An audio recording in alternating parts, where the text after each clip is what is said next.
What's up, you guys? How you doing? It's M. Williams, Sugar Salon TV. So I'm on the eve of my pop-up shop. Yeah, I'm about to do a pop-up shop. Can you believe it? I can't either, but yeah, missing my clients, missing people, just people in general. I'm even willing to take new clients because I just love people, and I'm really missing that.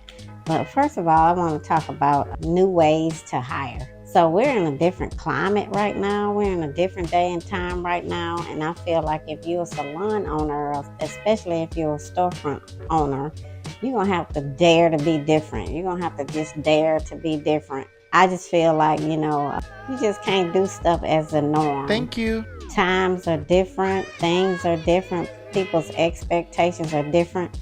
The way we used to do stuff a long time ago in the hair industry and the service industry, it's totally different now. It used to be mom and pop hair salons and, everybody had a storefront salon.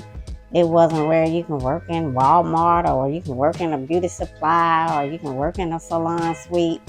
It wasn't anything like that. It was, you had to work in a storefront salon around all of your peers and other people, like-minded people who were doing the same thing as you. Mm-hmm. And that's all we had. That's the only options we had. We didn't have all these other options. Some people were doing hair out of their house, but back in the day, that was rare. You didn't catch that as often.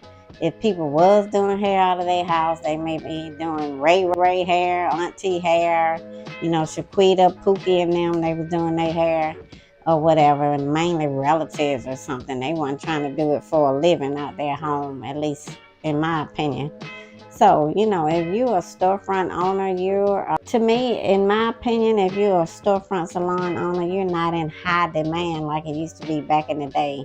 Now, the salon suite owners are in high demand. Everybody wants to work in a storefront salon. So, and I mean, not a storefront, but in a suite, in a salon suite. Everybody wants to work in there. So, some of the salon owners who have a storefront salon, you may have one or you may have two hairstylists working in there. So you got to just dare to be different. You either got to change your floor plan, how you have your setup in your salon. If you have a storefront salon, maybe you need to make some rooms in there, build at least a couple of rooms so you can rent out those rooms, and then also have, your stations, your open salon area too. Or, you have to just dare to be different. And when I say that, you can offer some other kind of unorthodox. Because me with the pop-up shop, I'm going to tell you guys about that. But just want to talk about this and just tell you, if you're a storefront owner, just dare to be different. Maybe offer a day rate, even if you don't have a storefront, even if you have a mom and pop salon suite, offer a day rate. There's plenty of stylists out here who may just be like me. I may have gone back to corporate America and they may just want to do hair on the side or do hair every now and then, or do, because for me, in all honesty, I don't really feel like I mind doing like a pop-up shop maybe once a month, once every month and a half, something like that. I'm still working in corporate, and as for now, I don't plan to be leaving corporate. So, but I do miss, the camaraderie of, being around clients, being around people, just the energy you get from people. My regular clients who I had, I referred them to other people, or they found other stylists, so I understand that. But by pop-up shops, I'm going to get into that a little later. I'm trying to make this video about for the owners. You guys need to really think outside the box. And when I say that, just come up with some unorthodox ways of getting people in your salon. Like offer a day rate. I see some salon owners are offering day rate. They're offering a monthly rate. They're offering where you can come and work in the salon for 6 hours, or you can come and work in the salon for 12 hours. You got to be different. Mm-hmm. Because everybody don't have that big solid clientele where they, can pay you a weekly rental. I mean, like I said, that was some back in the day stuff. Now you just got to be different, Even if you let some people I've seen, they offer hourly where they, rent the booth to you hourly. And then sometimes you have other hairstylists who may live in, say for instance, they may live in South Carolina, or they may live in New York, or they may live in, Massachusetts, or they may live in California or North Carolina or some other city or some other state, and they may want to be a travel hairstylist or travel and offer their services in other cities and other states. So if you have a storefront salon, or if you have a mom and pop salon suite, then you may want to offer something like that, where it's a day rate, or it's a 2-day rate, or hourly rate. You may want to offer something like that, because if you do open it up and you change your mindset, then you're going to get people who are going to be interested. But if you just straight want to do a weekly booth rental, or you just straight want certain people in your salon, like just commission only, and you don't want to have people in there renting a room, or renting a booth, or renting you got to change how you think, because at the end of the day, everybody doesn't have the money to where they can just pay you to rent a booth, pay you for a whole week. And they paying you for a week, but they may not be in there using the booth but 2 days a week. So you got to make it make sense for them. So as a business person, you got to be one step ahead of everybody else. As a business owner, you want to come up with new stuff. You want to be the one that comes up with this stuff. So I'm starting to see now some storefront owners that are offering like hourly booth rental, or they're giving you like a flat rate for 6 hours, a flat rate for 8 hours, flat rate for 12 hours. And that way people can do people's hair, and they don't have to feel stressed out that they got all this money to pay. And then too, even with that, if you're a commission salon owner, people, it got to make sense for people. You know what I'm saying? Like if they're working on commission, and then they have to give you a percentage which they're going to have to do if they're on commission, then you got to come up with some kind of, you got to think outside the box too, because you got to be thinking about what's going to make people stay, what's going to motivate people to even apply, what's going to make people. And then at the end of the day, when you do get people in there, you want to make sure that you're doing things to keep them. You want to make sure that you're being accountable as an owner, that you're growing as an owner, that you know how to manage people, you're learning more about how to manage, you know how to be accountable and be remorseful if you make bad mistakes, or, because we all human, we all out here making mistakes every now and then, or doing things we don't need to do, or doing things we need to apologize for. Thank you. So just stay humble, and because that's how you're going to keep people in your salon. Now, when you're commissioned, you're going to be heavily relying on people to service customers on your behalf, or on behalf of your business, and then you're going to be paying them a percentage. So you want to always keep them motivated. You want to have, you want to definitely keep people in your salon by having more than what you need, and then that way after a few months they can branch off and become, booth rental. Even if they rent a booth for 2 days, let them crawl before they walk. Start them off at commission, and then let them do like a 2-day booth rental or something like that. But you want to wean them off of the commission, because if you keep them on commission forever, then at some point they're gonna be totally relying on you, possibly. And then you got to give them something to earn. You got to give them something to work towards, because at the end of the day, nobody's going to want to stay on commission forever. Because at some point, they're going to start feeling like those clients, Miss Jane Doe, that been coming to them for 2 years, they're going to start feeling like that's their client. So you have to do something to kind of wean them off of the commission. And then as a commission salon owner, you got to wean your own mind off being on commission, because nobody's going to want to stay on commission forever. So you have to wean them off, and then have some other options. So when they've been with you for so long, then you're going to branch them off. You want to talk to them about that, either coming in when you're interviewing them, or when you meet with them after they've been there a certain amount of time. Then you want to just meet with them and try to get them to go to that next level if that's what they want to do. And so it's all different kind of ways that you can think about doing it, but you have to have some kind of plan.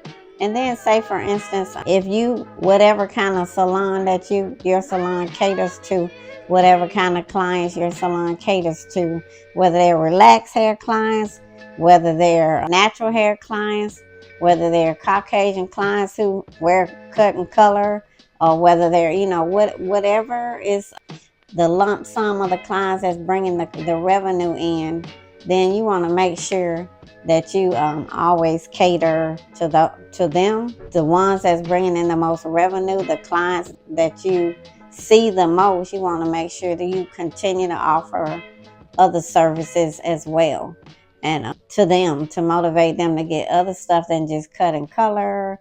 Maybe add some keratins to the service menu and other stuff too.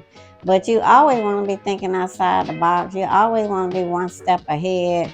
You always want to be bringing in different talent.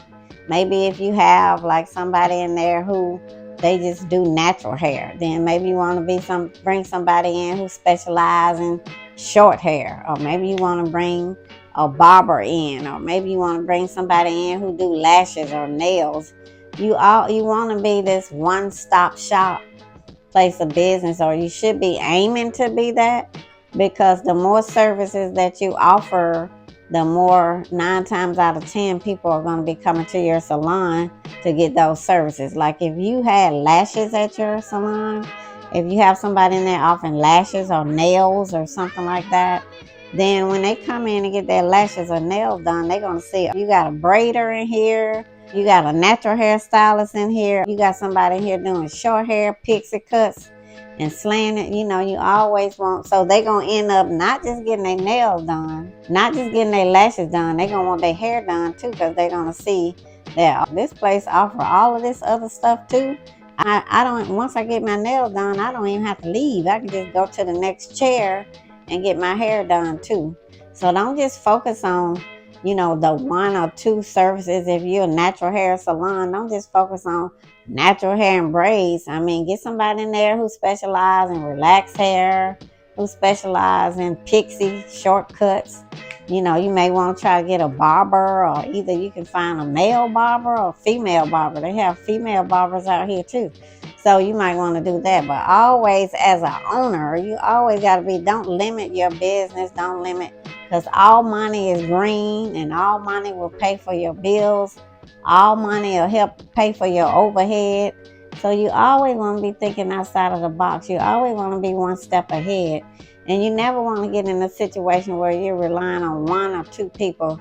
You always want to have some kind of plan in place, to where you're bringing people in as an assistant, and then you having them work their way up, and you're teaching them along the way. Because as an owner, you also want to be training your team.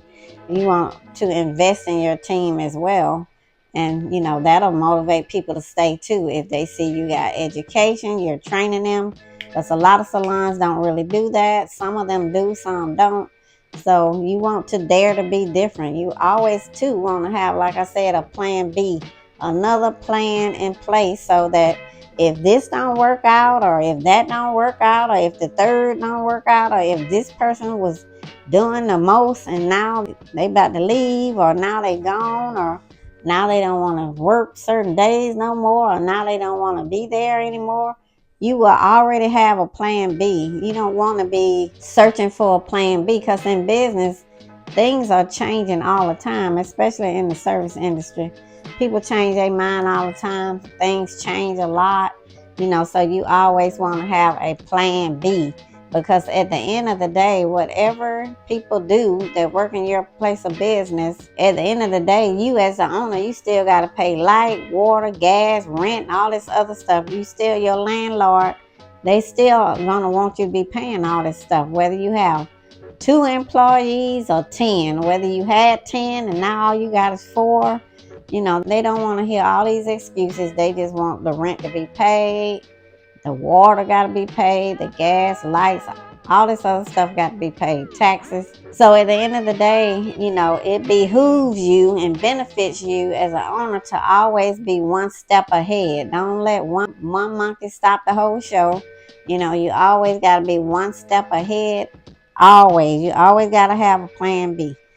So that's kind of what I want to just drop kind of briefly for the owners. Now for myself, my pop-up shops I was mentioning to you guys, even with the pop-up shops, even when I had my storefront and salon suites, I still used to do pop-up shops. Sometime out of town, sometime I would do them in downtown Atlanta or other areas of Atlanta. So, that's another way that you can get your business brand name out there too. So now, even though I'm retired from hair and I'm working in corporate America, I miss the people. And I'm willing to take new clients. I've been having people hit me up here and there. Ever since I retired, people still been hitting me up, calling me, texting me, wanting their hair done. So just the camaraderie that you get, from the people and the energy, as long as the energy good and the respect is there and all of that, I'm willing to take new clients. And so, but I won't be doing like any kind of braids or anything that's going to consist of some very long standing on my feet. I'm not trying to do that. That's a negatory. But people who want relaxers, people who want cut and color, people who might want amino acid or keratin, I'm willing to take those type of services, pixie cutting style, that kind of service, anything that's going to be quick and fast, silk press, that kind of service I'm willing to take. And if you're a new client and you want to come to me, you'll have to do like a virtual consultation. And so I can see your hair and talk to you and see what you're trying to do. Because I prefer to do all that before the client comes in, so I know what's what. I'm just a very structured type A, because I don't want to have you come in for the appointment and then we sit down and having a long conversation. And then when we work with me working in corporate, it's going to benefit me and a new client to talk to me in advance so they can get a feel for me and vice versa. And I'll know what's going on with their hair and all of that. So my pop-up shops, I plan to maybe do them either monthly or every month and a half or something. I kind of haven't totally decided on that, but it'll be either monthly, month and a half, or something like that. And it'll be on my website, sugarsalon.net. It'll be on my Instagram, which is Sugar Salon. I have a Facebook page, which is Sugar Salon LLC. I'll put all that on the screen. And then, so as far as pop-up shops, the way that I've always found somewhere to do a pop-up shop is because of the day rental. Some owners offer the day rental. Some salon suites have day rentals, where you can rent a suite. And it's not, you don't have to share the suite with anybody. It's nobody's suite. It's just empty suites that they have available that they'll let you pay like a flat rate to use it for a day. I've done that before in the past. I did that years back. So there is a lot of different options out there. And that's how I'm able to do my pop-up shops when I want to do them. They even have them out of town. Like my husband and I, we go to Jacksonville, Florida a lot. And I just saw on Instagram where there's a salon suite where they offer like a day rate. So if I decide I want to do hair when he and I are down there, I may be able to do some family members' hair there or just do a few customers there. Because I'm not trying to be like doing tons of customers or anything like that like I used to be. Just a few here and there, And like I said, I love people genuinely. So it's something I'm kind of missing doing a little bit. So don't mind doing it. I'm fast with doing hair anyway. So I can do 5 or 6 people and knock them out in no time flat and then be gone. And they gone home and all of that. So anyway, just wanted to tell you guys, come in here briefly and try to motivate some of the salon owners. And then I also want to tell you about some pop-up shops and tell you salon owners that, if you have rooms or if you have suites or if you just a wide open salon like how I had with my storefront, you can offer, day rates. You can offer where people it's a flat rate for a day. And if they want to do 2 days, they can. Like I said, some people give you like segments of 6 hours or 8 hours or 12 hours, And then so some salon owners, they allow you to come in when they're not there. If you go ahead and, it's all kind of options out here. And so I just want to motivate some of the salon owners who have not thought about doing anything like that or who is currently not doing anything like that. You may want to open your mind, expand your business and start, just dare to be different. Just come on, because The day and time, in my opinion, of finding people who trying to be in a storefront salon and paying weekly booth rentals, to me, that's a thing of the past, because there's other owners out here who are offering like a day rate. Because some stylists or some people in the service industry, honestly, they don't even have enough clientele to even be paying somebody a weekly booth rental and paying all your overhead. They don't, a lot of people don't have it like that no more. A lot of people they just trying to do hair part-time. They not trying to be standing on their feet, for 5 days a week. They just trying to do it maybe 2 days or possibly 3. So just want to motivate you, think outside the box. It'll be all right. Just think outside the box. Just think of something different. Try something different. Sometimes different things you try them and then they'll work out and it'll be a problem solver for you. It'll be a resolution for you. But anyway, just want to come on here and try to motivate you. But like I said, you can look on my website. I will be taking new clients, but you'll see that on my website. I'll drop it down below. You'll also be seeing on the screen, and then too, I'll have it on my Instagram. I'll put my Instagram on the screen, and that's already dropped down below. So anyway, you guys, thanks for tuning in. Thanks for watching. Don't forget, give me that thumbs up, comment, like, subscribe, share, click the bell, all that good stuff. And I am going to be having some new hair content on my channel. That's a big goal for me. I know I'm not in the salon like that anymore. But now that I'm going to be doing hair sometime, because my goal too is to get some new hair content on my channel. So that'll be on here in a week or less, because I'm about to do hair tomorrow. So you're going to be seeing some videos, a couple of videos, and then I'm going to do hair again soon after, and then you're going to see some more videos. But if it's any kind of hair videos you want to see or services you want to see me perform on my channel, just drop it down in the comments below. And tell me where you're watching from. I always want to know where people are watching me from. So anyway, thanks for watching. I'm going to see you on the next video. Peace and blessings. See you soon.